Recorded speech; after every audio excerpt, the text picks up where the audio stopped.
ఆయన అనుకున్నట్ట ఏమిటి ఇలా జో కొడుతున్నానని ఊరికే వీపు మీద కొట్టేస్తున్నారు, ఇదేదో మందర పర్వతం మోసినప్పుడు కూడా ఇంత బాధ పెట్టలేదు, ఇది ఈ కొట్టడం ఏమిటి, జో జో జో జో ఏమిటని ఆలోచించాట.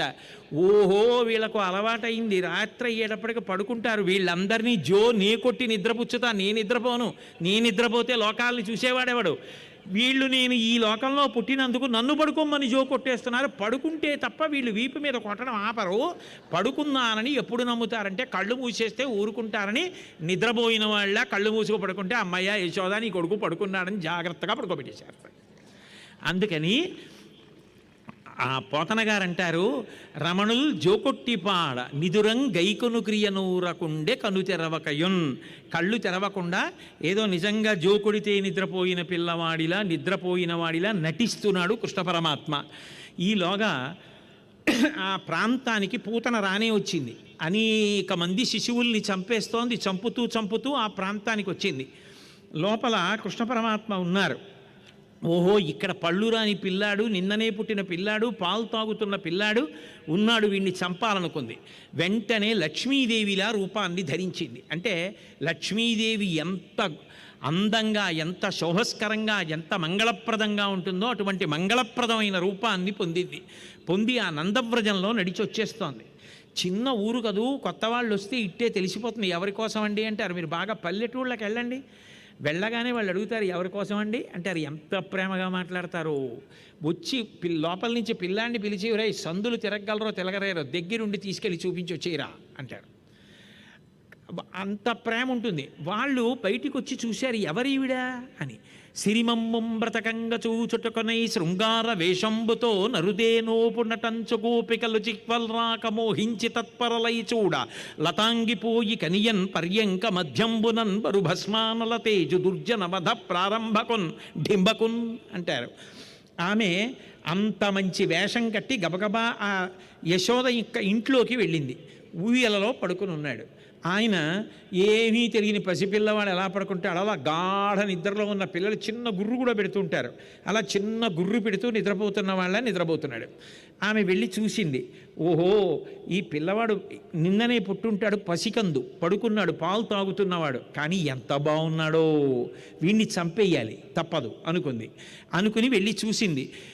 కాబట్టి సిరిమమ్ముం బ్రతకంగ చూచుటకొనై శృంగార వేషంబుతో నరుదేనోపునటంచు గోపికలు జిహ్వల్ రాక మోహించి తత్పరలై చూడ లతాంగిపోయి కనియన్ పర్యంక మధ్యంబునన్ బరు భస్మానల తేజు దుర్జనవధ ప్రారంభకున్ డింబకున్. నిప్పు పైన బూది కప్పిందనుకోండి, నిప్పులా కనపడదు, ముట్టుకుంటే కాలుతుంది. ఆయన పరమాత్మ అని వాళ్ళకి తెలియదు. పూతనా సంహారంతో మొదలు పెడుతున్నాడు. రామావతారంలో తాటకా సంహారంతో మొదలు, కృష్ణావతారంలో పూతనా సంహారంతో మొదలు, ఇక బోణి మొదలవుతోందనుకుంటున్నాడు ఆయన. దుర్జనవధ ప్రారంభకున్ డింబకున్, దుర్జనవధ ప్రారంభం చేస్తున్నటువంటి డింబకుడు అంటే పసిపిల్లవాడి రూపంలో పడుకున్నాడు. ఆయన ఎంత పసిపిల్లవాడి రూపంలో పడుకుంటే మాత్రం ఎవరొచ్చారో ఎందుకు వచ్చారో ఆయనకి తెలియదు. ఆలోకేశ్వరుడా చరాచర విభుండా బాల గోపాలుడా బాలధ్వంతిని గొంతు గంటిడి వెసన్ బాలెంత చందంబునన్ పాలిండ్లన్ విసమూని వచ్చుట మదించింతించి లోనవ్వుచన్ కాలంగేల కదల్పలేని కరణిన్ కన్మోక్షి గుర్పెట్టుచున్. ఆయన ఆ లోకేశ్వరుడా చరాచర విభుండా బాల గోపాలుడు, ఆయన సర్వలోకాలకి ఈశ్వరుడు, ఆయనకి తెలియదు. వచ్చినది బాలహంతకి, శిశుహంతకి, పిల్లల్ని చంపడానికి వచ్చింది. దాని దగ్గర ఓ లక్షణం ఉంది, స్తన్యమునందు విషాన్ని పెట్టుకుని పిల్లలకి పాలిచ్చినట్టుగా స్తన్యాన్ని నోట్లో పెడుతుంది. తెలియక పిల్లలు చప్పరిస్తే ఉత్తర క్షణం మరణిస్తారు. కాబట్టి పాలిండ్లన్ విసమూని వచ్చుట మదించింతించిలో నవ్వుచున్ కాలంగేల కదల్పలేని కరణిన్ కన్మోడ్చి గుర్పెట్టుచున్. తన కాలు తన చెయ్యే తనకి తెలియనట్టుగా కదపలేని వాడిలా కళ్ళు మూసుకొని చిన్న గుర్రు చప్పుడు కూడా వచ్చేటట్టుగా, పసిపిల్లలు చూడండి పడుకుంటే చిన్న గుర్రు ఎడతారు, ఏమిటో వీడు గుర్రు ఎడుతున్నాడు అంటారు, అలా గుర్రు ఎడుతూ ఉంటాడు, అలా గుర్రు పెడుతూ నిద్రపోతున్నాడు.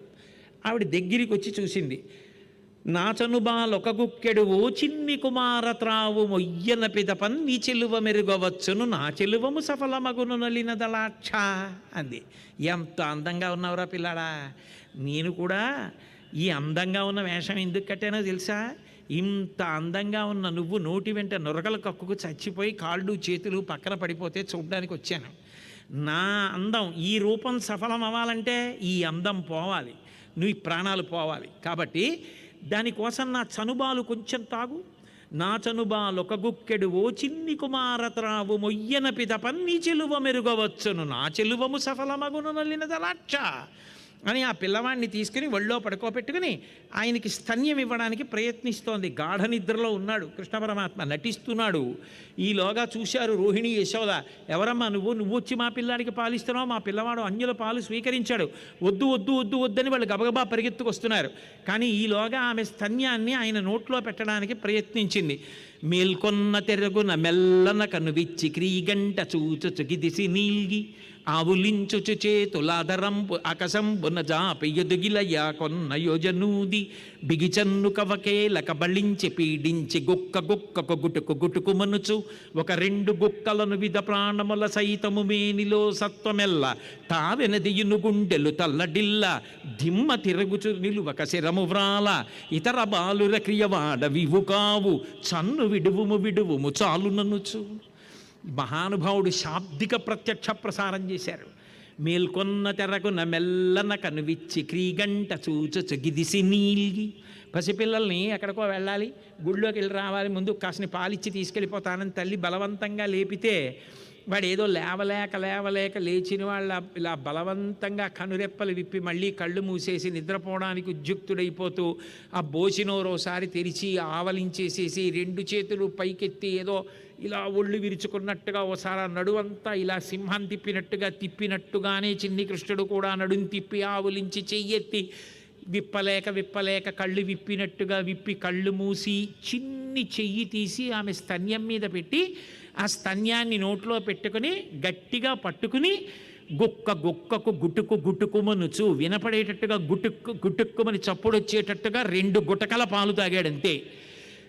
దిమ్మ తిరుగుచు నీళ్ళు ఒక శిరము వాల, దానికి దెబ్బకి తల గిర్ర తిరిగిపోయి తల వాలిపోతోంది.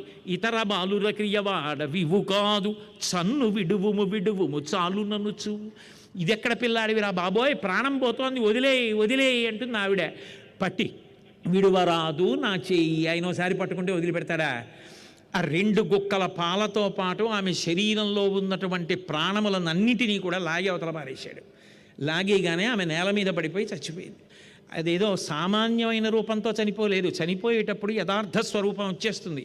దారుణల అంగల దంతదండంబులు నగగహ్వరము బోలు నాసికయును గండశైలాకృతి కలకుచ యుగమును విరిసితూలెడు పల్ల వెంట్రుకలును చీకటి నూతుల జనయునేత్రంబులు పెనుదిబ్బపోలెడు పెద్ద పిరుదు జాగుకట్టల పోలు చరణోరు హస్తంబు అంకిన చెరువుతో నెయ్యగొడుపు కలిగి షట్క్రోశ దీర్ఘమైక దిశ చూడ భయదమగుదాని కళేబరము చూచి గోపీజనంబులు గుమికూడి బెదరుచుండిరి మనమున బెదరు కదిరి. ఎంత భయంకర రూపం అంటే 13 కిలోమీటర్లు పడిందిట ఆమె శరీరం. అంత పెద్ద శరీరం పడిపోతే ఆమె ఆ పడిపోయినప్పుడు దారుణల అంగల దంతదండంబులు, నాగలి యొక్క నాగేటి చాలు అంటారే, ఆ నాగేటి చాలు ఎలా ఉంటుందో కోరలు అలా ఉన్నాయి. చీకటి నూతుల జనయునేత్రంబులు, కొన్ని ఊళ్ళల్లో ఉంటాయి, ఆ చాద ఎంత దూరం వేసేసినా సరే వెళ్ళింది అనుకోవాలంతే, తెలియదు. చీకటి, నీళ్లు కనపడవు, అంత చీకటి నూతులు ఎలా ఉంటాయో కళ్ళంత లోపలికి పోయి పెనుదిబ్బపోలెడు పెద్ద పిరుదు. దానితో పాటుగా గండశైలాకృతి కలకుచ యుగమును పెద్ద బండలు ఎలా ఉంటాయో అలా ఉన్నాయి ఆమె యొక్క స్తనములు. దానికి తోడు జాగుకట్టల పోలు చరణోరు హస్తంబు, పెద్ద కాలవలు తీస్తారు, నదుల పక్కన పొలాల్లోకి కాలవలు తీస్తారు, ఆ కాలవల్లోంచి నీళ్లు ఎడుతుంటాయి. ఆ కాలవలు పొడుగ్గా తీస్తే ఎలా ఉంటాయో ఆమె కాళ్ళు చేతులు అలా పడిపోయి ఉన్నాయి. కలిగి షట్క్రోశ దీర్ఘమైక దిశ చూడ భయదమగుదాని కళేబరము చూచి గోపీజనంబులు గుమిగూడి బెదరుచుండిరి మనమున బెదరు కదిరి. ఆ చుట్టూ చేరినటువంటి అక్కడ ఉన్నటువంటి స్త్రీలు పురుషులు అందరూ కూడా దాని రూపాన్ని చూసి భయపడిపోయి పిల్లాడు అసలు ఎక్కడున్నాడు అని వెతుకుతుంటే ఎక్కడో ఆ రూపానికి మధ్యలోకి వెళ్ళి చూస్తే ఆ 2 స్తనముల మధ్యలో పడిపోయి ఉన్నాడు. ఆ పిల్లవాడిని గబగబా తీసి నేలంకూలిన మేటి పిన్నురముపై నిర్భీతి క్రీడించువో బాలారమ్మని మూపు చేర్చుకొని సంస్పర్శించి ఆరార్చుచున్ గోలాంగూలము తిప్పి గోరజములంచల్లించి గోమూత్రముంచల్లి తద్బాలాంగంబుల గోమయంబలదిరా 12 నామంబులన్. ఆ పిల్లవాడిని ఎత్తుకుని అయ్యో ఎంత భయపడిపోయాడో, ఎంత జడిసిపోయాడో, ఇలా పడిపోయాడు ఈ శరీరం మధ్యలో అని చెప్పి గబగబా పిల్లాడిని ఎత్తుకుని ఆవు దగ్గరికి తీసుకెళ్ళి పిల్లాడికి జడుపు పోవాలని ఆ తోక పిల్లాడి చుట్టూ తిప్పి ఆ గోమూత్రం తీసి గోమయం తీసి కేశవుడు నీ పాదములను రక్షించుగాక, గోవిందుడు కంఠములు రక్షించుగాక, హృషీకేశుడు నీ హృదయములు రక్షించుగాక అని 12 నామాలతో 12 శరీరావయములకు రక్ష పెట్టారు. పేడ మూత్రము వేసి. ఎవరివా నామాలు? ఆయన నామాలే. వాళ్ళకి తెలుసా? తెలియక్కర్లేదు. ఆ ప్రేమ చాలు. ఆ ప్రేమ అక్కడ ఉంది కాబట్టి ఆయన అక్కడికి వెళ్ళాడు. కాబట్టి వాళ్ళందరూ కూడా రక్ష పెట్టారు ఆ మహానుభావుడికి.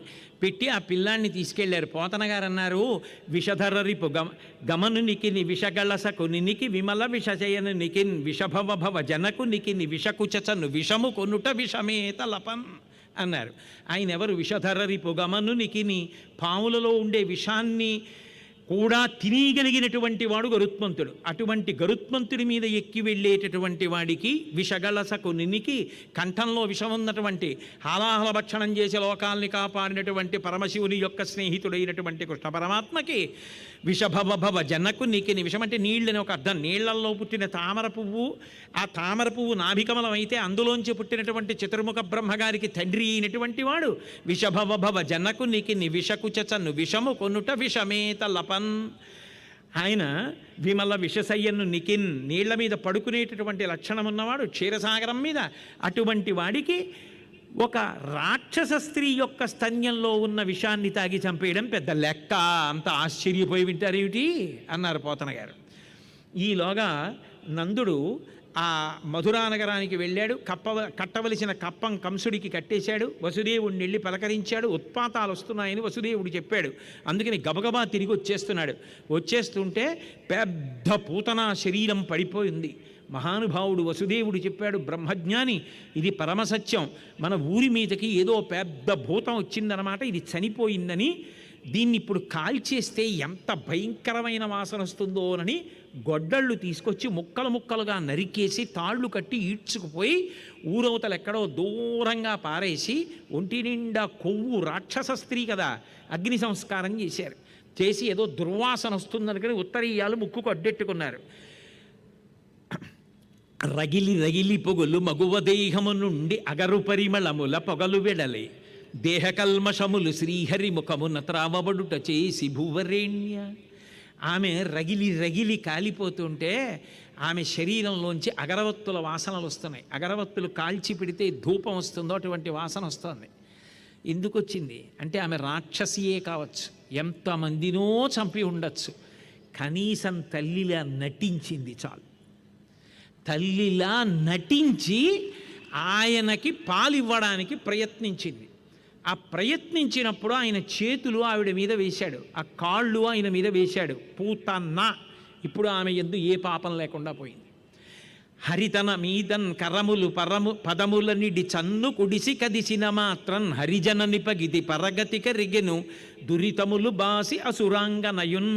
ఆ హరి ఆమె మీద కాళ్ళు చేతులు వేసేటప్పటికి, తల్లిపాలు తాగేటప్పటికే ఆమె ఎంత దుష్ట స్వభావంతో ఇచ్చినా తల్లిలా నటించింది కనుక, పాలు తాగాడు కనుక, కాళ్ళు చేతులు తగిలాయి కనుక మోక్షానికి వెళ్ళిపోయింది.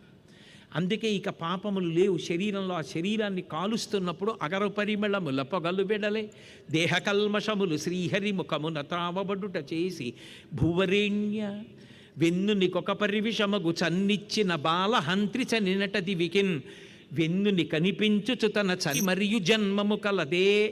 తల్లిలా నటించి చంపేద్దామని విషం స్తన్యంలో పెట్టుకుని వచ్చి పాలివ్వడానికి ప్రయత్నించినటువంటి పూతనకే మోక్షం వస్తే, ఆ పిల్లవాడిని నా పిల్లవాడు అన్న ప్రేమతో పాలు చేపుకుని వచ్చి ప్రతిరోజు పాలు పట్టి నా కొడుకు అని పోషిస్తున్నటువంటి యశోద ఏ స్థానాన్ని పొందాలి?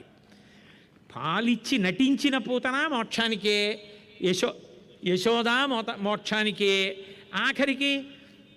హరిగని చన్నులు కుడిపెడు తరుణుల ప్రాపించు పదము తల పన్వశమే హరియారగించుటకు పాల్కురిపెడిదే నువ్వులు ముక్తి కొసలచరించున్. ఆ నందవ్రజంలో ఉన్నటువంటి స్త్రీలు కృష్ణుణ్ణి చూసేటప్పటికే పరమానందపడిపోయి సంతోషపడిపోయి మాతృత్వంతో పాలు చేపునకు వస్తే కృష్ణుడికి పాలిచ్చారు. తల్లులు కాకపోయినా ప్రేమతో పాలిచ్చినటువంటి ఆ స్త్రీలు కూడా మోక్షానికే. మనుష్యులు కాకపోయినా ఆవులు కృష్ణుడు పుట్టాడని షేరిచ్చేవి 2 షేర్ల పాలిస్తే ఆ పాలు తాగాడు కృష్ణుడు. మరి అప్పుడు ఆ ఆవులు మోక్షానికే. మరి ఇందులో భేదం లేదా, తారతమ్యం లేదా అంటే కృష్ణ పరమాత్మని ముట్టుకున్నప్పుడు ఏ భావంతో ముట్టుకున్నామన్నది కాదు, విషము కూడా అమృతమైపోయింది ఆయన విషయంలో. భగవంతుణ్ణి సేవించడం రావాలి, కానీ నువ్వే భావంతో ఆయనకి సమర్పణం చేసినా అది నీకు అమృతమై కాపాడుతుంది. కామోత్కంఠత గోపికల్ భయమునన్ కంసుండు వైరక్రియా సామాగ్రించుపాల ముఖ్య నృపతుల్ సంబంధులై వృష్ణులున్ ప్రేమన్ మీరలు భక్తి మేము ఇది చక్రింగంటి మెట్లైన నుద్ధామ ధ్యాన గరిష్ఠులైన హరిచందన్ వచ్చు ధాత్రీశ్వర. మహానుభావుడు అంత గొప్ప పరిపూర్ణావతారం ఏమీ తెలియని అమాయకుళ్ళ అర్భకుళ్ళ ఆ నందవ్రజంలో ఆడుకుంటున్నాడు. ఏ పాములెరుగక ఏ పారు మేటికి పశుల కాపరి ఇంట పాము కలిగే ఏ తల్లి చనుబాలు ఎన్నడెరుగని ప్రోడ తల్లి యశోద చనుల పాలు త్రావనిరిగే ఏ జాతకర్మలు ఎన్నడెరుగని ప్రౌఢ జాతకర్మంబులు పొందనుందే ఏ హాని వృద్ధుల నిరుగని బ్రహ్మంబు పొదివిటిలో వృద్ధి పొందనందే ఏ తపములనైన ఎలమి పండని పంట వల్లవీజనముల వాడపండే ఏ చదువులనైన ఇట్టిట్టిదన రాని అవయవములయందు అందముందే. ఏమి పరమాద్భుతం పరిపూర్ణావతారం వచ్చినటువంటి విశేషం. ఏ పాములెరుగక ఏ పారు మేటికి పశుల కాపరి ఇంట పాము కలిగే. అసలు పుట్టడం అనేటటువంటి పరమాత్మ శాశ్వతుడు, నిత్యుడు, నిరంజనుడు, అచ్యుతుడైనటువంటి పరమాత్మ గోసంరక్షణ చేసేటటువంటి ప్రదేశంలో అటువంటి వారి మధ్యలో పుట్టాడు. ఏ పాములెరుగక ఏ పారు మేటికి పశుల కాపరి ఇంట పాము కలిగే ఏ తల్లి చనుబాలు ఎన్నడెరుగని ప్రోడ తల్లి యశోద చనుల పాలు త్రావనిరిగే. ఆయన లోకానికి తల్లి తండ్రి. అటువంటి వాడు ఆయన బిడ్డడుగా వేరొక తల్లి చనుబాలు తాగడం అన్నది తెలియదు. అటువంటి వాడు యశోద చందుల పాలు తాగుతున్నాడు. అటువంటి వాడు మహానుభావుడు ఏ కర్మయును లేక వెలయునొక్కడికి నిజాత కర్మంబులు సంభవించే. ఆయన కర్మ చెయ్యడం అన్నది ఉండదు. ఎందుకని అంటే ఆయన కేవలం సంకల్పం చూపుల చేత చేసేస్తాడు. అందుకు కదా పోతన గారు శ్రీకైవల్య పదంబు చేరుటకునై చింతించదన్ లోకరక్షైకారంభకు భక్తపాలన కళా సంరంభకం దానవోద్రేక స్తంభకు కేళిలోల విలస దృగ్జాల సంభూత నానా కంజాత భవాండ కుంభకు మహానందాంగనాఢింబకున్నంటారు. కేవలం తన చూపుల చేత అనేక కోట్ల బ్రహ్మాండములను సృష్టించి నిలబెట్టి లయం చెయ్యగలిగినటువంటి శక్తి కలిగిన పరమాత్మ ఎంత అద్భుతాన్ని చేశాడు అంటే జాతకర్మ చేయించుకున్నాడు. జాతకర్మ చేయించుకున్నాడు అంటే జాతకం వేయించుకోవడం, పేరు పెట్టుకోవడం, అన్నప్రాసన చేసుకోవడం, ఇవన్నీ ఆయనకి సంస్కారములు జరిగాయి. ఏ కర్మయును లేక వెలయునొక్కడికి నిజాత కర్మంబులు సంభవించే ఏ హాని వృద్ధుల నిరుగని బ్రహ్మంబు పొదివిటిలో వృద్ధి పొందనుందే. పెరగడం తరగడం తెలియని పరమాత్మ యశోద యొక్క ఒళ్ళో పెరుగుతున్నాడు. ఎంత విచిత్రం. ఏ తపములనైన ఎలమి పండని పంట వల్లవీజనముల వాడపండే. ఏ తపస్సు చేత కూడా అసలు ఈయన్ని మనం దర్శనం చెయ్యొచ్చు అని చెప్పడం సాధ్యం కానటువంటి పరమాత్మ ఆ నందవ్రజంలో పుట్టి వాళ్ళందరి మధ్యలో పెరుగుతున్నాడు. అలాగే ఏ చదువులనైన ఇట్టిట్టిదనరా అని అర్ధమవయవములయందు అందముందే.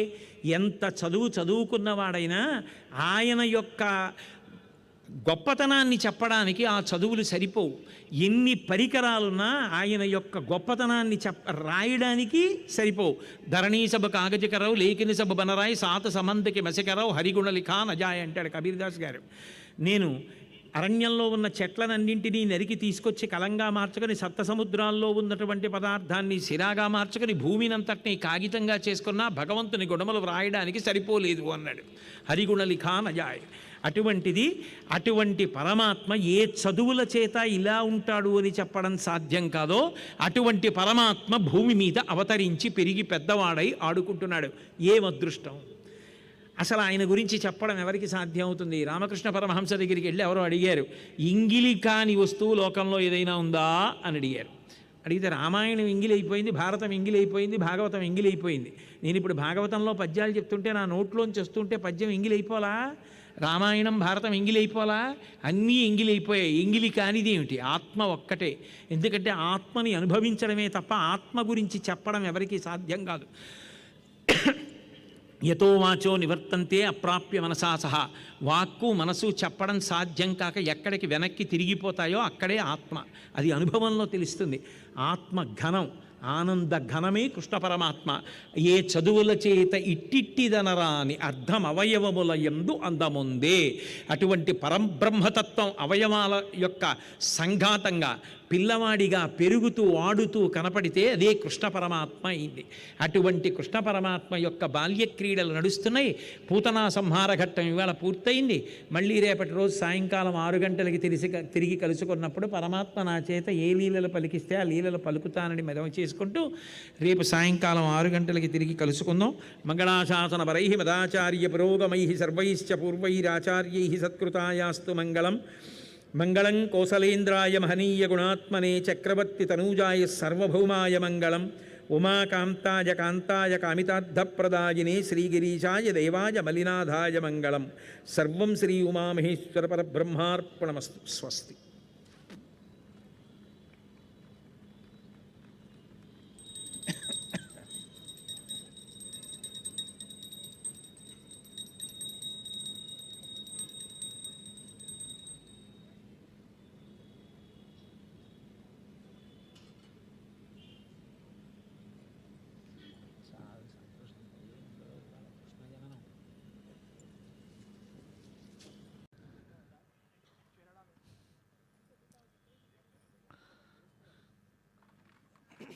అందరూ కూడా తమ తమ సెల్ ఫోన్లు స్విచ్ ఆఫ్ కానీ సైలెంట్ మోడ్లో పెట్టుకోవడం కానీ దయచేసి మర్చిపోవద్దు.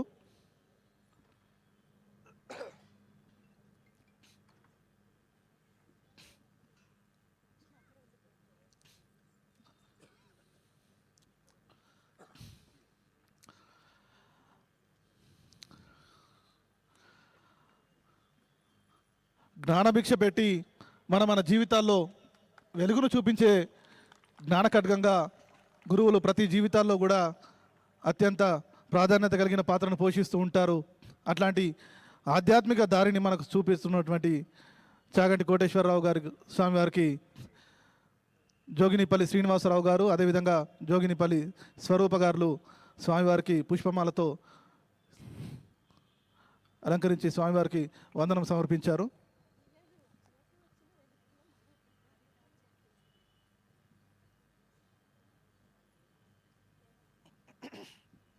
అలాగే మంచాల వరలక్ష్మి గారు, శ్రీనివాస్ గారు కూడా.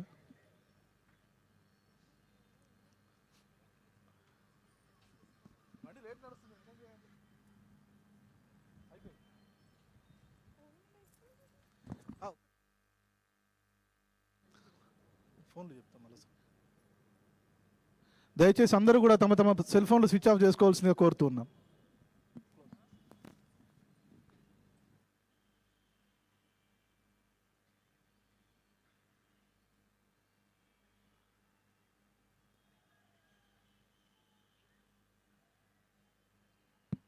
భలే మంచి వాసన వస్తుంది.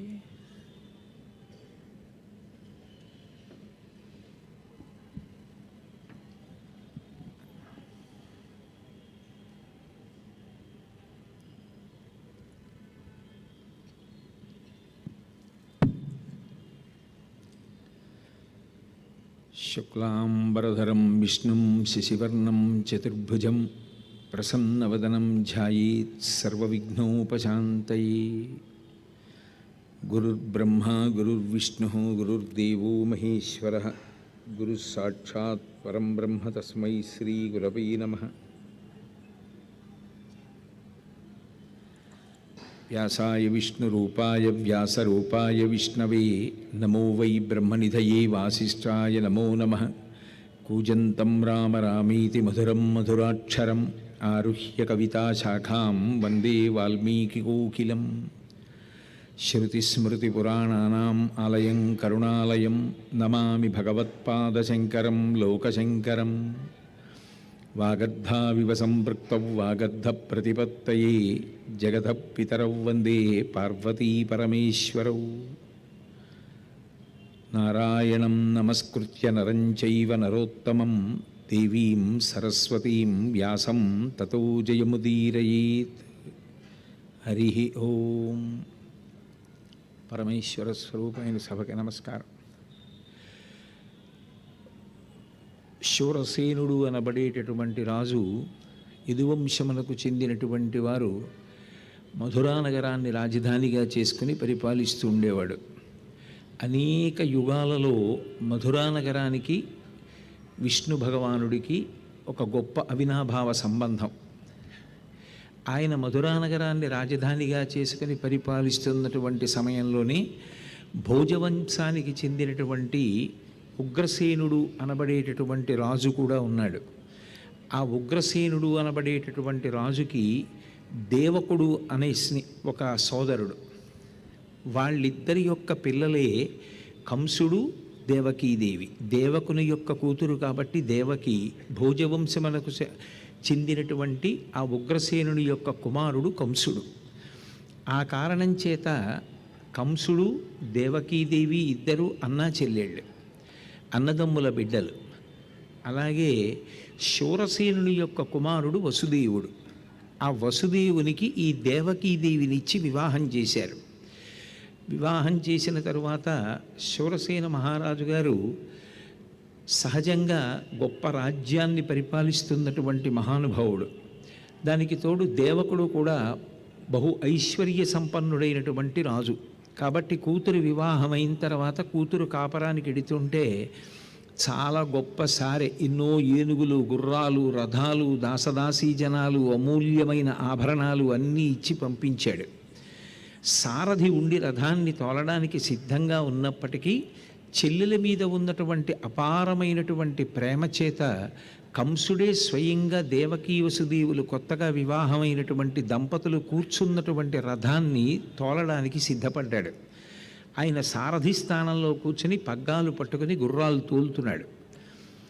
ఆ బయలుదేరినప్పుడు ఎంతో సంతోషంగా ఉన్నారు. ఇది మనిషి జీవితంలో ఉండేటటువంటి ఒక అద్భుతమైనటువంటి విషయం. ఎంతకాలం విషయములు మనకి అనుకూలంగా ఉన్నాయనుకుంటామో అంతకాలం ప్రేమ ఉంటుంది. తమ తమ నెలవులు తప్పిన తమ మిత్రుడి శత్రులగుదురు.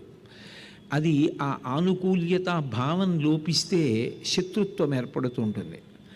ఆయన రథాన్ని తోలుతూ చెల్లెలికి కొత్తగా వివాహమైంది, నవదంపతులు అని ఎంతో ప్రేమతో రథంలో తీసుకుని వెడుతున్నాడు. నిజానికి సారథి ఉన్నాడు, ఆయన తీసుకెళ్ళచ్చు. ప్రేమతోటే మొదలెట్టాడు సారథ్యం. కానీ అశరీరవాణి పలికింది. తుష్టయగు భగిని మెచ్చగ నిష్ఠుడవై రథము నెడుపెదెరుగవు మీదన్ శిష్టయగు ఈతలోదరి అష్టమగర్భంబు నిన్ను హరించుజుమీ అంది.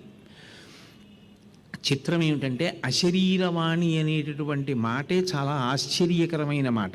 ఎందుకంటే వాణి ఎప్పుడు ఉంటుంది అంటే శరీరం ఉంటే ఉంటుంది. శరీరము లేదనుకోండి, శరీరము లేకుండా మాట్లాడడం అనేటటువంటిది సాధ్యమయ్యే విషయం కాదు. జీవుడు శరీరంలోంచే మాట్లాడతాడు. ఇప్పుడు ఈ శరీరం లోపల ఒక జీవుడు ఉన్నాడు. ఆ జీవుడి యొక్క భావములు శరీరములో ఉన్నటువంటి స్వరపేటిక ద్వారా మాటగా అభివ్యక్తమవుతాయి. శరీరమే లేదనుకోండి, జీవుడు ఎలా మాట్లాడతాడు? మాట్లాడలేడు. అశరీరవాణి అంటే శరీరం లేకుండా మాట్లాడడం అసలు ఎలా కుదురుతుంది? మరి అశరీరవాణి పలికింది, ఆకాశవాణి పలికింది అన్న మాటకు అర్థం ఏమిటి అంటే ఆకాష్ అంటే అంతటా వ్యాపించినది, భగవద్వాణి అని దానికి అర్థం. భగవంతుని యొక్క వాణికి శరీరముతో సంబంధం లేదు. ఆయన అంతటా నిండి ఉంటాడు. అంతటా నిండి ఉన్నటువంటి పరమాత్మ ఒక శరీరంతో మాత్రమే మాట్లాడగలడు అంటే ఆయన శక్తికి ఒక పరిమితి చూపించినట్టు అవుతుంది. ఆయన మాట ఏది ఉందో అది వేదము ద్వారా వ్యక్తమవుతుంది. ఆయన యొక్క మాటయే వేదము. వేదము చెప్తున్నటువంటి మాట ఏమిటి? అష్టమ గర్భంలో ఈ దేవకీ వసుదేవులకు ఎవరు జన్మిస్తాడో ఆయన వలన కంసుడు మరణిస్తాడు అని. తుష్టయగు భగిని మెచ్చగ నిష్ఠుడవై రథము నడిపెదెరుగవు మీదన్ శిష్టయగు ఈతలోదరి అష్టమ గర్భంబు నిన్ను హరించుజుమీ. మాట వేయడంలో కూడా పోతన గారు ఎంత అందంగా తీసుకొచ్చారంటే తలోదరి అన్నారు. తలోదరి అంటే అసలు పైకి కడుపు కనపడదు, లోపలికి ఎక్కడికో అణగారిపోయినట్టుగా ఉంటుంది, కానీ ఆమె 8 బిడ్డల్ని కంటుంది అని. ఈ తలోదరి అయినటువంటి నీ చెల్లెలుందే, ఆమెకి 8వ గర్భంలో పుట్టినటువంటి సంతానం నీ మరణానికి కారణమవుతుంది. అశరీరవాణి ఈ మాట అండం ఎందుకు అసలు? ఆ మాట అనకపోతే ఏ గొడవ లేదుగా, కంసుడు సంతోషంగా దేవకీ వసుదేవుల్ని తీసుకెళ్ళిపోతాడు. అసలు భాగవతంలో ఈ మలుపు లేదు, ఈ ప్రవచనము లేదు, ఈ సభ లేదు, ఈ అల్లరి లేదు. అసలు అండం ఎందుకు అశరీరవాణి అంటే? అశరీరవాణి అన్న మాట దగ్గరే ఆలోచించవలసి ఉంటుంది. అందుకే భాగవతంలో దశమస్కంధం హృదయస్థానం, గుండెకాయ లాంటిది. అది ఉపనిషద్వాక్యం, అది వేదవాక్యం. యోగమునందు సాధనలో అష్టాంగ యోగంలో 8వ దశ సమాధి. సమాధి అంటే ఇంకా అక్కడ బాహ్యమైనటువంటి స్మృతి ఏమీ ఉండదు, అన్నీ లోపలికి వెళ్ళిపోయి కేవలము పరమాత్మగా మాత్రమే ఆనందమును అనుభవిస్తూ ఉంటాడు. ఆ యోగమునందు పరమాత్మతో తాదాత్మ్యమును చెందుతాడు జీవుడు. ఆ స్థితి ఏది ఉందో దాన్ని సమాధి అంటారు. ఆ సమాధి స్థితికి వెళ్ళిపోయిన తరువాత ఇక కోరికలు మనస్సు ఉండవు. కోరిక ఉండకపోవడానికే కంసుడు ఉండడు అని పేరు. కంసుడు అంటే కామము, కోరిక. ఆయన మధురానగరాన్ని పరిపాలించాడు. మధురమైనటువంటి కోరికలతో నిరంతరము తిప్పేటటువంటి వాడెవరో ఆయన కంసుడు. అందుకే కంసుడు మధురలో ఉంటే కృష్ణుడు ఉండడు, కృష్ణుడు మధురకు వస్తే కంసుడు ఉండడు. రాముడు ఉంటే కాముడు ఉండడు, కాముడు ఉంటే రాముడు ఉండడు. అదే అన్వయం కృష్ణుడికి కంసుడికి కూడా. కంసుడు మధురని పరిపాలించినంత కాలం కృష్ణుడు నందవ్రజానికి వెళ్ళిపోతాడు. నందవ్రజం నుంచి కృష్ణుడు మధురానగరానికి వచ్చాడనుకోండి, కంసుడు మరణిస్తాడు. అంటే దాని అర్థం ఏమిటంటే ఆత్మ శాశ్వతము, ఆత్మ సత్యము అని సాధనలో అష్టాంగ యోగంలో 8వ దశయందు సమాధి స్థితిని అనుభవించినప్పుడు ఇక కామము ఉండడానికి వీల్లేదు, ఇక మనస్సు ఉండదు. కాబట్టి కోరికలు అనేటటువంటివి ఏవి ఉండవు. అందుకే ఆ 8వ దశకి చేరితే కామం ఉండదు అన్నది అంతరార్థం. బాహ్యంలో కథాపరంగా చూస్తే ఆ అశరీరవాణి చెప్పింది, నువ్వు ఎంతో సంతోషంగా నీ చెల్లెలు బావగారు నీ చెల్లెలికి కొత్తగా పెళ్ళయిందని రసారధ్యం చేసి తీసుకెడుతున్నావు, అంతవరకు బాగుంది. కానీ మనసు సారథ్యం చేసి శరీరం అనే రథాన్ని నడుపుతుంటుంది కదా, ఈమెకు 8వ సంతానంగా పుడతాడు. ఆ పుట్టినవాడు కృష్ణుడు. కృష్ అంటే నిరతిశయ ఆనంద స్వరూపం. అది అష్టాంగయోగంలో సమాధి యందు లభిస్తుంది. ఆ 8వ గర్భము ఈమె దాల్చినప్పుడు, 8వ శిశుజననమైనప్పుడు నీ మరణమునకు ఆయన హేతు అవుతాడు. ఈ మాట విన్నాడంతే. అప్పటి వరకు ఎంతో సంతోషంగా వెనక్కి తిరిగి చెల్లెలితోటి బావగారితోటి మాట్లాడుతూ విడుతున్నటువంటి వాడు ఒక్కసారి రథంలోంచి కిందకి దూకేసి పగ్గాలు విసిరి పారేశాడు.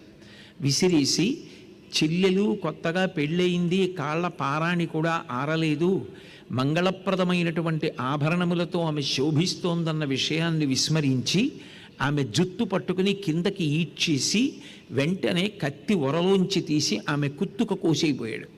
ఎందుకనంటే ఆమె ఉంటే కదా 8వ గర్భం, ఆమె ఉంటే 8వ గర్భం. అసలు ఆమెయే లేకపోతే మూలాన్ని ఛేదించేస్తే అసలు ఆమెకి 8వ గర్భం వచ్చి 8వ గర్భంలో కుమారుడు జన్మించి తనని చంపడం అనేటటువంటి సందర్భమే ఉండదు. అందుకని ఆమెని చంపేయాలి అని నిర్ణయం తీసుకున్నాడు. వెంటనే వసుదేవుడు జోక్యం చేసుకున్నాడు. మరి భర్త కదా, భార్యని రక్షించుకోవాలి. కంసుడితో యుద్ధం చేసి గెలవగలిగినంత శక్తి వసుదేవుని యందు లేదు. అందుకని వసుదేవుడు ఏం చేశాడంటే ఎంతసేపు కూడా ఆ కంసుడిని బ్రతిమాలి ఆయన చేస్తున్నటువంటి ఆ ప్రయత్నం నుంచి ఆయన్ని విరమింపచేయాలి అని చూశాడు. తెలుగు భాషకు ఒక గమ్మత్తు ఉంది. తెలుగు భాషలో అన్న మాట అత్యంత పవిత్రమైన మాట. నాతో ఒకప్పుడు ఒక పోలీస్ అధికారి విజయవాడ నుంచి గుంటూరు కారులో ప్రయాణించారు. ప్రయాణిస్తూ ఆయన నాతో ఓ మాట అన్నారు. ఆ మాట నాకు ఎప్పటికీ అలా జ్ఞాపకం ఉండిపోయింది. పూర్వకాలంలో పక్కింట్లో ఉన్నటువంటి ఆవిడ్ని చెల్లాయి అని పిలిచేవారండి. ఆ చెల్లాయి బావగారు అని పిలిస్తే చటుక్కున దోషం నేరం చేయబుద్ధి వేయదు. ఒకవేళ అవతల వారు ఏదైనా పొరపాటు చేసినా చెల్లాయని పిలిచాం, పోన్లే అన్నగారిని క్షమించేద్దాం అనిపిస్తుంది. ఆ పిలుపులు పోయి పేర్లు పెట్టి పిలుచుకోవడం వచ్చిన తరువాత నేరాల సంఖ్య పెరిగిందండి. అన్నయ్య గారు, చెల్లాయ్ అని పిలుచుకున్న రోజుల్లో ఇన్ని నేరాలు లేవు. ఆ సంస్కృతి పోవడం నేరాల సంఖ్య పెరగడానికి కూడా కారణం. అది మళ్ళీ రావాలండి. ఛాందసం అన్న మాట అడ్డుపెట్టి సంస్కృతిని చంపేసి నేరాలు పెంచేస్తున్నారు అన్నాడు ఆయన. ఆయన ఆవేదన నాకు అర్థమైంది నిజంగా. అన్నయ్య అన్నయ్య అన్నయ్య అని చెల్లెలు పిలుస్తూ ఉంటే చెల్లాయ్ చెల్లాయ్ అని అన్నయ్య అన్నప్పుడు ఆ ఇద్దరి మధ్య ఉండేటటువంటి అనుబంధం, ఆ ప్రేమ, ఆ మాధుర్యం పరమాద్భుతం. అందుకే ఆ అనుబంధాన్ని గుర్తు చేశాడు. అందున భాగవతాన్ని ఆంధ్రీకరించినప్పుడు పోతన గారు ఈ మానవీయ అనుబంధములకు పట్టాభిషేకం చేస్తూ మాట్లాడారు. ఆదరోక్తి ప్రయోగం చేస్తూ అమ్మ అన్న మాట ఎక్కడొచ్చినా, అన్న అన్న మాట ఎక్కడొచ్చినా ఆయన అంత అద్భుత ప్రయోగాలు చేశారు. అందుకే వసుదేవుడు కంసుడితో మాట్లాడుతూ అన్నాడు, అన్నవు నీవు చెల్లెలికి మాడలు చీరలిచ్చుటో మనన చేయుటో మధుర బంజుల భాషలనాధరించుటో చెయ్యక మిన్నుల మ్రోతలి నిజము మేలిని చంపకుమన్న మాని రావన్న సహింపుమన్న తగదన్న వధింపుమన్న వీడెదన్. ఆయనకి అన్నగాడుగా బావగారు, కానీ ఆ అన్న అన్న అన్న అని 1-4 మాటలు అనడంలో నువ్వు ఆమెకు అన్న ఆ మాట వెనక ఉన్నటువంటి సౌహార్ద్రతని అర్థం చేసుకో. చెల్లెలి కష్టం తీర్చినవాడు అన్న కానీ చెల్లెల్ని కష్టపెట్టినవాడు అన్న ఎలా అవుతాడు? అసలు ఆ మాటకి కళంకం అది. నువ్వు అలా ప్రవర్తించకూడదు. కాబట్టి అన్నవు నీవు చెల్లెలికి జ్ఞాపకం చేశాడు, అనుబంధాన్ని గుర్తు చేశాడు. ఆవేశంలో మర్చిపోయావా? అన్నవు నీవు చెల్లెలికి అక్కట మాడలు చీరలిచ్చుటో, ఇంటికి అక్క చెల్లెలు వచ్చింది అంటే ఆమె మనసు గాయపరచకుండా నువ్వు ఏమిచ్చావన్నది చూడదు ఆడపిల్ల. ఒక 100 రూపాయలు నేత చీర పెట్టిన ఆమె తన అత్తవారింటి నుంచి 10,000 రూపాయల చీర కట్టుకుని వచ్చిన మా అన్నయ్య పెట్టాడు, మా నాన్నగారు పెట్టారు అని ఎంతో సంతోషంతో తను కట్టుకున్న చీర విప్పేసి తండ్రి గారు కానీ అన్నగారు కానీ పెట్టిన చీర కట్టుకుని వెళ్ళిపోతుంది. పుట్టింట్లో పెట్టిన చీర కట్టుకుని పుట్టింటి వాళ్ళకి నమస్కారం చేసి వెళ్ళిపోతుంది ఆ పిల్ల. అటువంటి ప్రేమ లోకంలో ఇంకెక్కడా ఉండదు. అన్న పెళ్ళవుతోంది అంటే సందడంతా చెల్లెలదే. ఆ పెళ్లి కొడుకు వెనక కూర్చుని ఎంత మురిసిపోతుందో. నేను ఒక్క మాట అంటే అదేదో కృతకంగా సభలో రంజిల్ల చేయడానికి నేను అంటున్నానని అనుకోవద్దు. అది నా గుండె లోతుల్లోంచి వస్తున్న మాట. ఆడపిల్ల లేని ఇల్లు పరిపూర్ణమైన ఇల్లులా నాకు అనిపించదు. అది వ్యక్తిగతంగా ఒకవేళ నా దోషమేమో నాకు తెలియదు. అన్నవు నీవు చెల్లెలికి అక్కట మాడలు చీరలు ఇచ్చుటో, ఓ చిన్న బహుమానం ఏదైనా ఇస్తే మా అన్నయ్య ఇచ్చాడు, మా అన్నయ్య ఇచ్చాడు అని ఎంత పొంగిపోతారో. ఏదో పుస్తకం వెళ్ళిపోతుంటే అప్పుడప్పుడు ఈ పుస్తకం చదువుతుండమ్మా అంటే 10 మందికి వెళ్ళి మా అన్నయ్య చాగంటి కోటేశ్వరరావు మా అన్నయ్య ఈ పుస్తకం ఇచ్చాడు, నన్ను చదవమన్నాడు అని ఎవరైనా వస్తున్నారు అనేటప్పటికీ కనపడేటట్టుగా ఎదురుకుంటా బల్ల మీద పెట్టి ఎవరిచ్చారు అంటే మా అన్నయ్య చాగంటి కోటేశ్వరరావు ఫలానా తేదీన బహూకరించినాడు అని అట్ట మీద రాసి. ఎందుకు అదంతా అంటే ఆ అన్నయ్యకి నేను చెల్లెల్ని, వాడు పనికి వచ్చినవాడా పనికి మాలినవాడా వదిలేయండి, ఏదో ఉదాహరణ చెప్పాలి కాబట్టి నా మీద ఎట్టుకున్నాను, కానీ నేను ఏదో గొప్పవాడిని కాదు నా ఉద్దేశ్యం. పోనీ అలాంటి చోట పెట్టుకునైనా మురిచిపోదామని పెట్టుకున్నాను, నాకు చెల్లెలు ఉంది కాబట్టి. కాబట్టి అన్నవు నీవు చెల్లెలికి అక్కట మాడలు చీరలిచ్చుటో మన్నన చేయుటో. చెల్లెలి మనసు గాయపడకుండా ప్రవర్తిస్తారు. మాట్లాడుకోవడానికి ఒక్క కడుపున పుట్టిన వాళ్ళకి మాటలు ఉండవండి. చిన్నప్పుడు ఆడుకున్న ఆటలు పాటలు, రే అన్నయానికి దోసకాయ పప్పు అంటే ఇష్టం రా, నీ కోసం దోసకాయలు తీసుకొచ్చాను రా నిన్న వెళ్ళి అని మాట్లాడుకోవడానికి నవ్వుకోవడానికి. చిన్నప్పుడు మీ మామయ్య ఏం చేస్తుండేవాడో తెలుసా అని తన బిడ్డల్ని పిలిచి చెప్పడానికి కబుర్లే ఉండవా? మన్నన చేయుటో, గౌరవించడం, మంచిగా మాట్లాడడమే గౌరవం. ప్రేమగా 1-2 మాటలు, ఏమ్మా తిన్నావా, ఏమ్మా ఉన్నావా, ఏమిటి ఇవ్వాలి నీ కార్యక్రమం అని అడగడమే చాలు నోరు విప్పి. ఒక రకంగా పోతన గారు కుటుంబాలకి బోధ చేస్తున్నారేమో అనిపిస్తుంది. ఈ పద్యాలు బాగా చదువుకుంటే ప్రతి ఇంట్లో జేబులోంచి ఏదో తీసి అస్తమానం అలా చూసుకుంటూ చెవుల్లో ఏవో పెట్టుకుని దాంట్లో మాట్లాడడం మానేసి పక్కనున్న వాళ్ళతో మాట్లాడడం అలవాటు అవుతుంది అనిపిస్తుంది. కాబట్టి మాడలు చీరలిచ్చుటో మన్నన చేయుటో మధుర మంజుల భాషలనాదరించుటో ఇవన్నీ చేయడం మానేసి మిన్నుల మోతలే నిజము మేలని చంపకుమన్నా ఎక్కడో ఆకాశంలో ఏదో వినపడిందా? అది ఎవరన్నారో, ఏ మబ్బు చాటున్నాడో, నీకు మీ చెల్లెలికి ఏ కలహం పెట్టడానికి అన్నాడో అన్నవాడు కనపట్టలేదా? శరీరం లేకుండా ఎవడో ఏదో అన్నాడా? అది ఎవడన్నాడో తెలియదు కానీ ఆ అన్నది మాత్రం నిజమని నమ్ముతున్నావా? ఇన్నాళ్ళ మీ అనుబంధం మర్చిపోయావా? ఒక రకంగా కాల్చి వాత పెట్టాడు. మిన్నుల మోతలే నిజము మేలుని చంపకుమన్న మాని రావన్న వధింపకుమన్న తగదన్న సహింపుమన్న వీడెదన్. పోతన గారికి అవకాశం చిక్కాలి కానీ అమ్మ అన్న మాట వచ్చిందో, అమ్మలగన్నయమ్మ ముగురమ్మల మూలపుటమ్మ చాలా పెద్దమ్మ సురారులమ్మ కడుపారడి బుచ్చినయమ్మ తన్నులు నమ్మిన వెల్పుటమ్మల మనంబున ఉండెడి అమ్మ దుర్గ మాయమ్మ కృపాబ్ధినిచ్యుత కవిత్వ మహత్వ పటుత్వ సంపదల్ అంటారు. అమ్మ అంటే ఆదరోక్తి, అన్న ఆదరోక్తి అంటే ఆ మాటల వెనక అంత అనుబంధం ఉంది, అంత ప్రేమ ఉంది. వాళ్ళు కలుసుకుంటే అలా మాట్లాడుకోవాలి. ఒక తల్లి తండ్రి కడుపున పుట్టినటువంటి అనుబంధం ఇక జీవితంలో ఎక్కడికి వెళ్ళినా రాదు. దేశే దేశే కలత్రాణి దేశే దేశే చ బాంధవాః తంతు దేశం నపశ్యామి యత్ర భ్రాత సహోదరః అంటాడు రాముడు రామాయణంలో. ఏ దేశానికి వెళ్ళినా బంధువులు కనపడతారు, ఏ దేశానికి వెళ్ళినా స్నేహితులు వస్తారు. కానీ తోడ పుట్టిన వాళ్ళు అన్నవాళ్ళు మాత్రం ఆ జన్మకంతే. వాళ్ళు దెబ్బలాడుకోవడం కన్నా తల్లిదండ్రుల ఆయుర్దాయం తగ్గించేయడానికి మార్గం ఇంకోటి ఉండదు. కనీసం వాళ్ళు కలిసి ఉంటే తల్లిదండ్రులు ఎంత సంతోషిస్తారో. అందుకే అంటారు, ఆఖరికి తల్లి తండ్రి శరీరం విడిచిపెట్టేసిన తరువాత ఏడాదికి ఒక్కసారి తద్దినం పెట్టేటప్పుడు కనీసం ఎన్ని అభిప్రాయ భేదాలున్నా తమ్ముడు అన్న దగ్గరికి వెళ్ళాలి. అలా వెళ్ళకపోతే అంతకన్నా దరిద్రమైన జన్మ ఇంకొకటి ఉండదు. మనిషిగా పుట్టి అంతకన్నా కృతజ్ఞతతో కూడుకున్న జన్మ ఇంకొకటి ఉండదు. అన్న దగ్గరికి వెళ్ళి కనీసం జన్మనిచ్చి నువ్వు ఉన్నావనడానికి కారణమైన వాడు తండ్రి తల్లి. ఆ అన్నగారు చేతి బొటనవేలు మించి కుడి చేతి మించి ఉదకం పోస్తుంటే పైన తమ్ముళ్ళు చెయ్యి పెడతారు, పెట్టి నీళ్లు పోసి వదిలిపెట్టాలి. అది చూసి సంతోషిస్తారట. సంవత్సరానికి ఒక్కసారి శరీరం విడిచిపెట్టేసిన తల్లి తండ్రికి అది చేయడానికి కూడా జ్ఞాపకం లేక అన్నగారింటి దగ్గరికి రాని తమ్ముడా వాడు కొడుక ఎలా నమ్ముతుంది ప్రపంచం అటువంటి వాణ్ణి? అటువంటి వాడు తల్లిదండ్రుల మీదే కృతజ్ఞత లేనివాడు, అన్నతో కలిసి ఇటువంటివి విహిత కర్తవ్యం అని తెలుసుకోనివాడు ఎవరితో అనుబంధాలు పెట్టుకుని ఎవరిని ఉద్ధరిస్తాడు? వాడు ఎలా నమ్ముతుంది సమాజం వాణ్ణి? అది కనీసం మనిషిగా పుట్టినందుకు మనిషిగా బ్రతకాలి అని తెలుసుకోవడానికి చేయవలసిన పనులు కనీసంలో కనీసం. పితృదేవతల మాట ఎలా ఉన్నా మనం చెయ్యవలసింది అని తెలుసుకోవాలి. కాబట్టి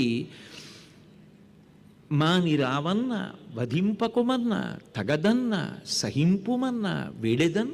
నిన్ను వేడుకుంటున్నాను, చంపకయ, ఆడపిల్ల కొత్తగా పెళ్ళయింది, వచ్చేసేయి.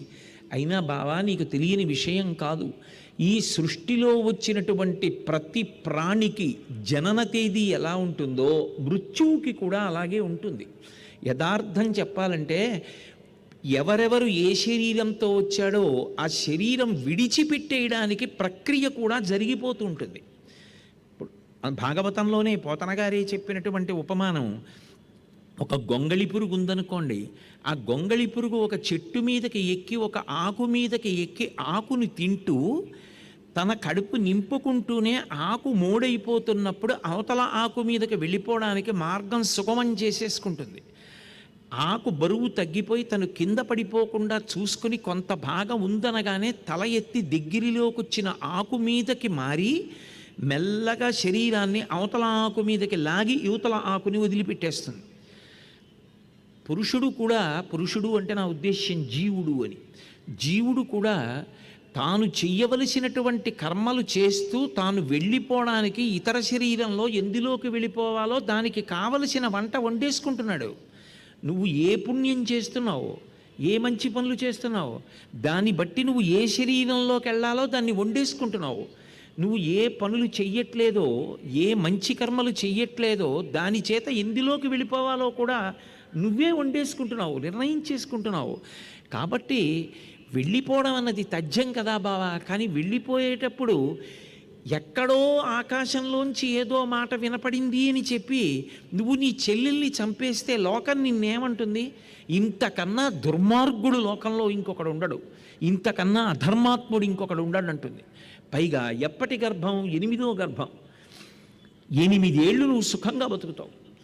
దీనికి ఇప్పుడు చెల్లెల్ని చంపేయడం ఏమిటి? ఎంత అప్రతిష్ట మూట కట్టుకుంటావు. పైగా కొత్తగా పెళ్ళైన పెళ్లి కూతుర్ని చంపేశావంటారు. ఎవరు చేసిన కర్మలని బట్టి వారికి మృత్యు వస్తుంది తప్ప ఆ కర్మలు చెయ్యనకుండా మృత్యువు రమ్మంటే రాదు. కాబట్టి నువ్వెందుకు దుష్కర్మ చేసి మృత్యువుని తప్పుకోవాలనుకుంటావు? నిజంగా భగవంతుడు నీకు ఈమెని చంపేసినంత మాత్రం చేత ఇక మృత్యువు లేకుండా చేసేస్తాడా? అది సాధ్యమా? ఆలోచించు. కాబట్టి ఎందుకు నిష్కారణంగా ఇటువంటి పని చేస్తావు?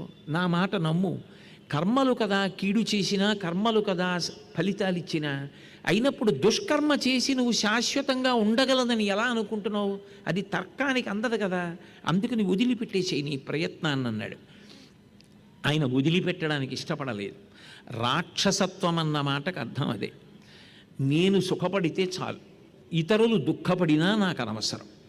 వాడు సుఖపడ్డాడా దుఃఖపడ్డాడా నాకు అనవసరం, నేను సుఖపడ్డానా లేదా అని. దాన్నే రాక్షసత్వం అంటారు.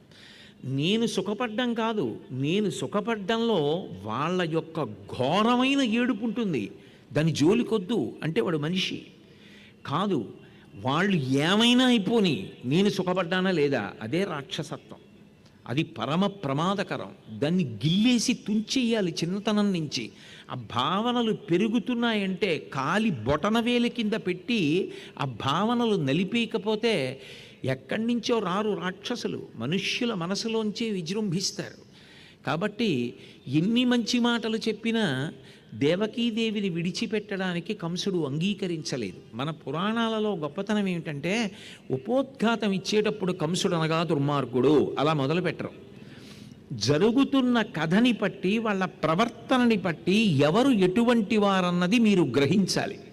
మధ్య మధ్యలో మిరుపుల్లా ఆ విషయం మీద తీర్పు చెప్తుంటారు. మీరు రామాయణం చదువుతున్నారనుకోండి, రావణుడు బహుదుర్మార్గుడు అని అందరూ వాల్మీకి మహర్షి కథ చెప్పి వెళ్ళిపోతూ ఉంటారు. ఆ కథ చదువుతున్నప్పుడు మీకు వీడు దుర్మార్గుడు అనిపించింది అనుకోండి, వాడు ఏం చేస్తే దుర్మార్గుడు అనిపించిందో అది మీరు చెయ్యకూడదు, మీ పిల్లలు చెయ్యకుండా మీరు ఆ కథను అలా చెప్పాలి. అందుకొచ్చింది ఈ వాంగ్మయం. అందుకు అది నిత్యనూతనం. అది అలాగే చెప్పాలి పిల్లలకి. చెప్పినప్పుడు కూడా చెప్తే చిచ్చి ఎలా చేశాడు అంటే, చూసావా అలా చేయకూడదు, అలా బ్రతకకూడదు అని చెప్పవలసి ఉంటుంది. కాబట్టి ఇన్ని చెప్పినా విడిచిపెట్టకుండా చెల్లెల్ని చంపడానికే ప్రయత్నించాడు. అప్పుడు వసుదేవుడు అన్నాడు, మనసులో అనుకున్నాడు, ఆపన్నురాలైన అంగన రక్షించి సుతులనిచ్చెదననుట శుభము నేడు, మీదెవ్వడెరువును మెలత ప్రాణములతో నిలిచిన మరునాడ మెరరాదే. సుతులు పుట్టిననేమి సుతులకు మృత్యువు వాలాయమై వెంట వచ్చనేని, బ్రహ్మవలన వీడు పాటేమి పొందక ఉండునే సదుపాయమొకటి లేదే. పొంత మాకుల కాల్చకపోయి వహ్ని, ఎగసి దవ్వులవాని దహించు భంగి, కర్మవశమున భవమృతి కారణములు తెలిసి విరగొంద ఇక నేల తొట్టుపడగా. లోపల ఆలోచించుకునేటటువంటి పద్యం, ఒక మనిషి లోపల ఆలోచించుకుంటున్నాడు అన్నప్పుడు ఆలోచన అప్పుడు ఎంత గుప్తంగా లోపల తను ఒక నిర్ణయం చేసుకోవడానికి ఆలోచిస్తాడో పద్యం కూడా అదే శైలిలో పడుతుంది పోతన గారికి. అది ఆయనకి రామచంద్రమూర్తి యొక్క అనుగ్రహం. అందుకని ఆపన్నురాలైన అంగన రక్షించి సుతులనిచ్చెదననుట శుభము నేడు. అసలు ముందు ఈమెని కాపాడుకోవాలి. నా ధర్మం ఏమిటి భర్తగా? ముందు భార్యని రక్షించుకోవాలి. ఈమెని రక్షించుకుంటే తర్వాత కొడుకులు పుట్టడం, ఆ తర్వాత 8వ కొడుకు, ఆ 8వ కొడుకు వీడిని చంపుతాడా, వీడేమైనా ఈలోగా చేస్తాడా అన్నది బ్రహ్మగారు నిర్ణయించాలి. కాబట్టి ఎందుకు అంత హడావిడి, ఎందుకు దాని గురించి నేను ఇప్పుడు ఇంత కంగారు పడవలసిన అవసరం ఏముంది? కాబట్టి ఆపన్నురాలైన అంగన రక్షించి సుతులనిచ్చెదననుటే శుభము నేడు. ఈమెని రక్షించుకోవడానికి నేను ఓ మాట చెప్తాను. ఈమె 8వ గర్భంలో పుట్టేవాడు కదా, నిన్ను చంపేస్తాడనుకుంటున్నావు. నేను పుట్టిన కొడుకుని పుట్టినట్టుగా నీకు ఇచ్చేస్తాను, నువ్వు చంపేసేయి. ఇంకా నీకు చావు ఎక్కడుంది? ఈమెను ఎందుకు చంపడం? ఈమెని చంపేస్తే మృత్యువు నీకు తెలియకుండా వస్తుంది. ఇప్పుడు తెలిసింది ఈమె వలన మృత్యు వస్తోందని. తప్పించుకునే అవకాశం ఏమిటి? ఒక్కరిని పొత్తిళ్లల్లో ఉన్న వాళ్ళని పొత్తిళ్లల్లో పుట్టగానే మావి కప్పి ఉన్న బిడ్డని నీకు ఇచ్చేస్తాను, చంపేసేయి, నీ మృత్యువు పోతుంది. ఇప్పుడు ఈమెని చంపేశావనుకో, పుట్టినవాడు గిట్టాలి కాబట్టి బ్రహ్మగారు ఏం చేస్తాడు? గుట్టుగా ఇస్తాడు మృత్యువు. అప్పుడు నువ్వు ఎలా తప్పుకుంటావు? నీకు నేను తేలిక మార్గం చెప్తున్నాను, నా మీద నాకు నమ్మకం ఉంది కదా, నేను ఇచ్చేస్తాను బిడ్డల్ని, వాళ్ళని చంపేసి అని నేను అంటాను. ఒకవేళ పుట్టిన పిల్లలు చచ్చిపోవాలని రాసి పెట్టుంటే నేను ఆపగలనా? కానీ కర్తవ్యం ఏమిటి? భర్తకి ముందు భార్యని కాపాడుకోవాలి. ముందు నేను ఈమెని రక్షించడానికి ఇంతకన్నా నాకు మార్గం లేదా ఆ మాట ఇవ్వడం కన్నా.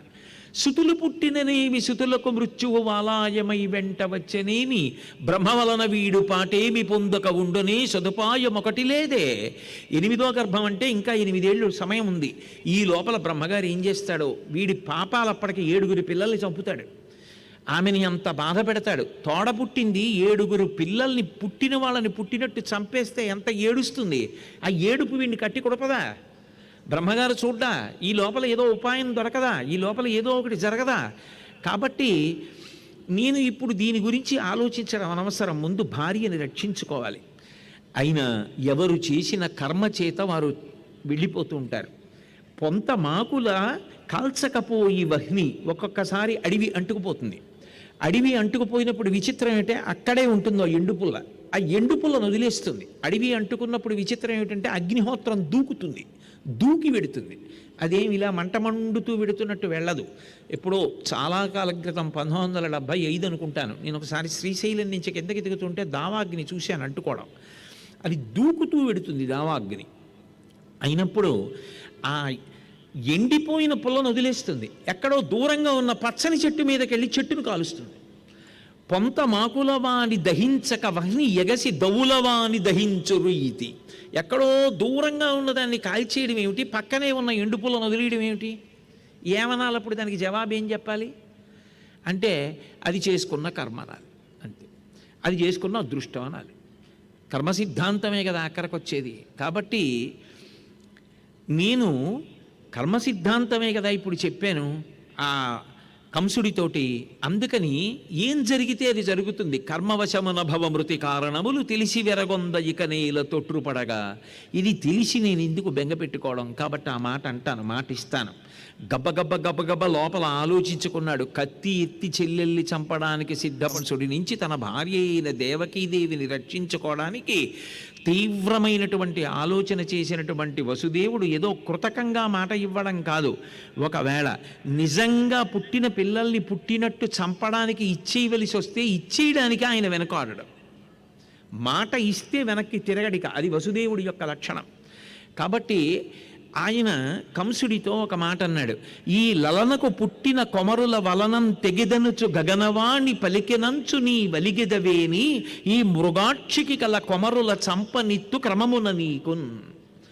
ఒకవేళ గగనవాణి పలికినటువంటి మాటలు నిజం, ఈమెకు పుట్టినటువంటి 8వ గర్భం వల్ల నీకు ఆపద కలుగుతుందని నువ్వు నమ్మితే, బావా పుట్టిన పిల్లాన్ని పుట్టినట్టు నీకు ఇచ్చేస్తాను, చంపేసేయి.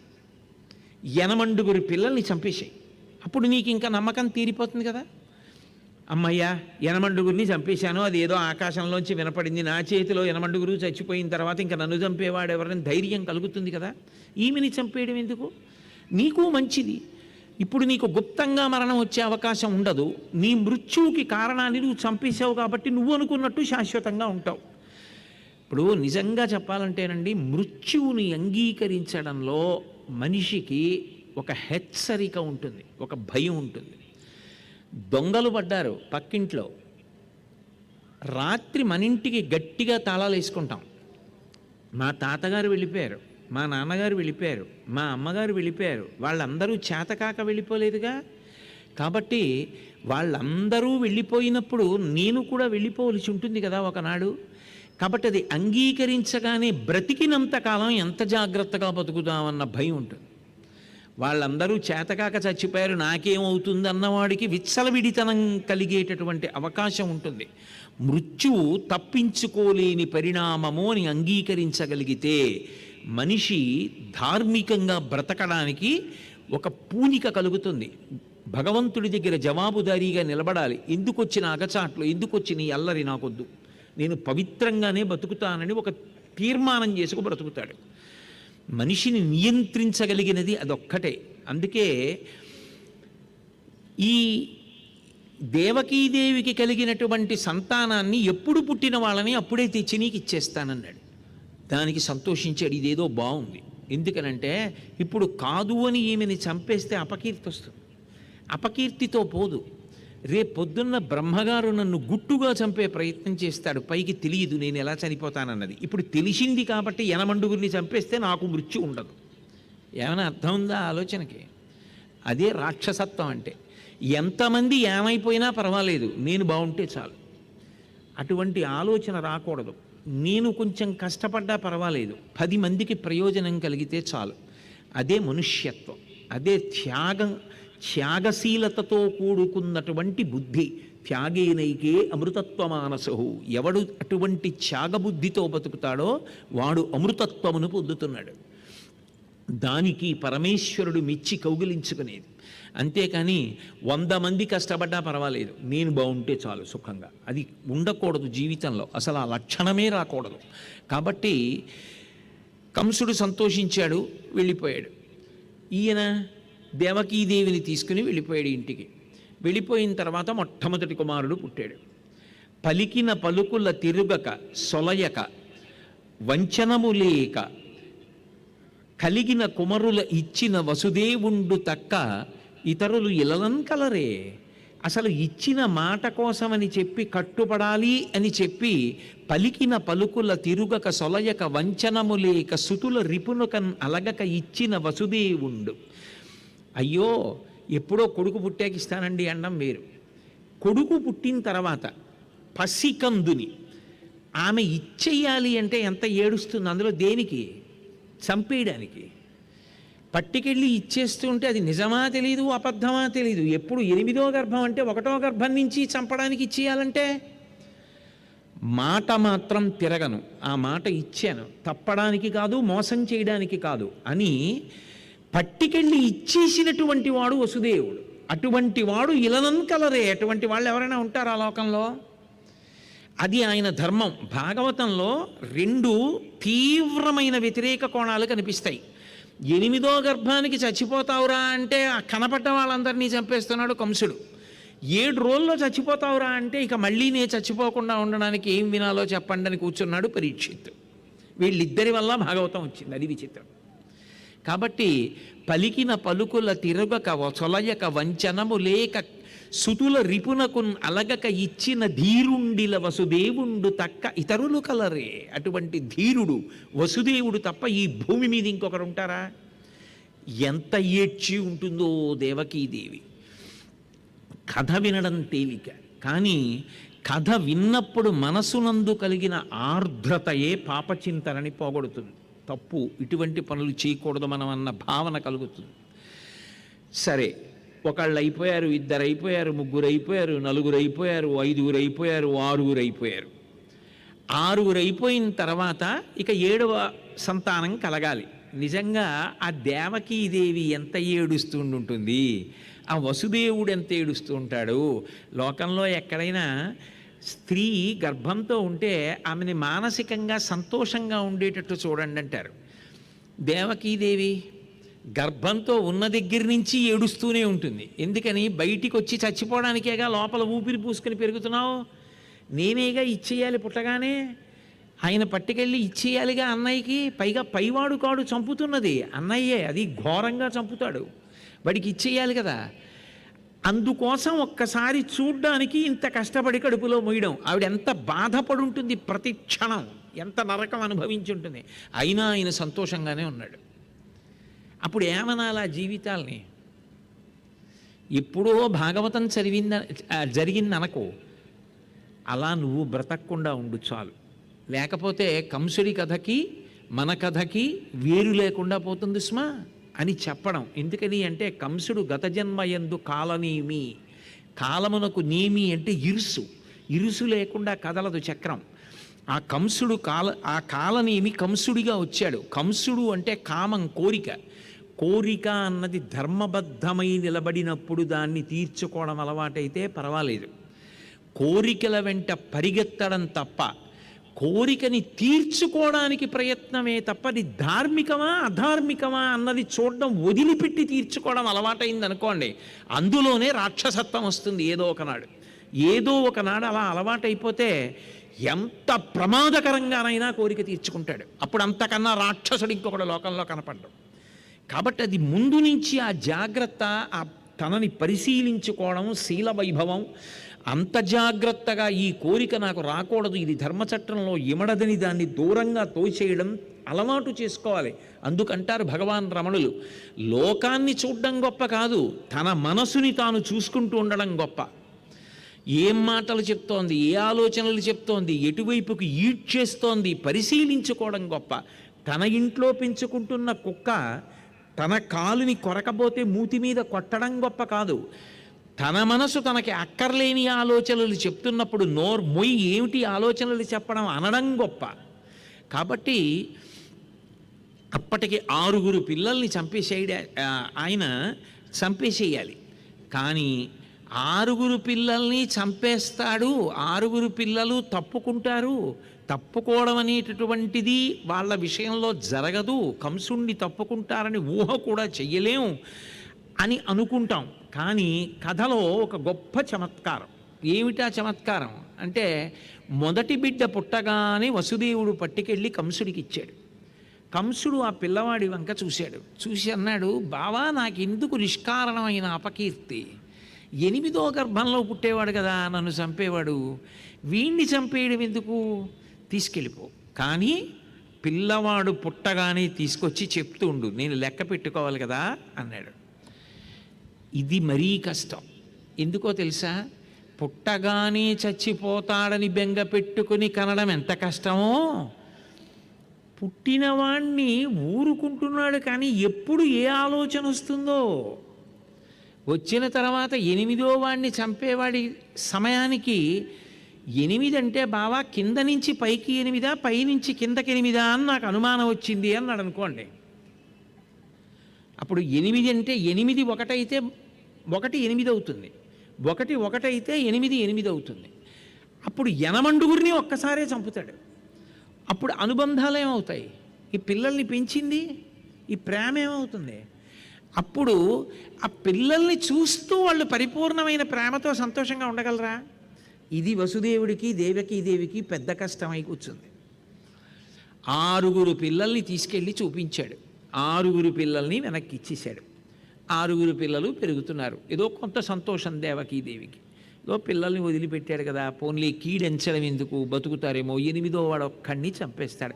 ఏదైనా తల్లికి దిగులుగా ఉంటుందా, ఉండదా? 8వ వాడు ఒక్కడ పోతే పర్వాలేదు లేని ఈ తల్లి అంటుంది. ఎవరైనా తల్లికి బిడ్డలే. అయినప్పుడు ఒకనాడు ఒక ఆశ్చర్యకరమైన సందర్భం జరిగింది. 6వ వాడు పుట్టినప్పుడు వసుదేవుడు తీసుకొచ్చి కంసుడికి చూపిస్తే, వీడు 6వ వాడు కదా తీసుకెళ్ళిపో అన్నాడు. తీసుకెళ్ళిపోయాడు వసుదేవుడు. నారదుడు వచ్చాడు.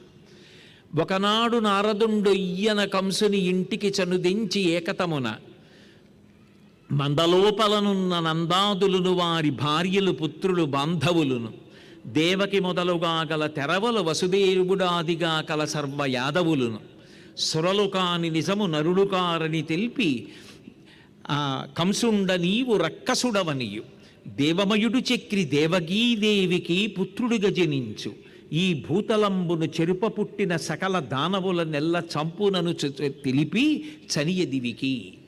ఒకనాడు నారదుడు ఎక్కడి నుంచో గబగబా కంసుడి దగ్గరికి వచ్చాడు. నీతో ఏకాంతంగా మాట్లాడాలోయే అన్నాడు. అంటే దానికి ఏముంది, తప్పకుండా రండి అని చెప్పి నారదుడిని తీసుకెళ్ళి కూర్చోబెట్టాడు. ఒక్కడినే కూర్చోబెట్టో మాట అన్నాడు, నువ్వు మీ చెల్లెలికి పుట్టిన కొడుకుల్ని 6 తిరిగి ఇచ్చేసావు కదా, నీకు ఒక రహస్యం చెప్తాను. అసలు నిజానికి దేవకీదేవి కానీ వసుదేవుడు కానీ నందవ్రజంలో ఉన్నటువంటి వాళ్ళు కానీ వీరందరూ కూడా దేవతల యొక్క అంశలో వచ్చినటువంటి వారు. ఒకానొకప్పుడు భూదేవి రాక్షసులు పెరిగిపోతున్నారని చతుర్ముఖ బ్రహ్మగారి దగ్గరికి వెళ్ళి ఏడిస్తే బ్రహ్మగారు శ్రీ మహావిష్ణువు దగ్గరికి తీసుకెళ్లారు.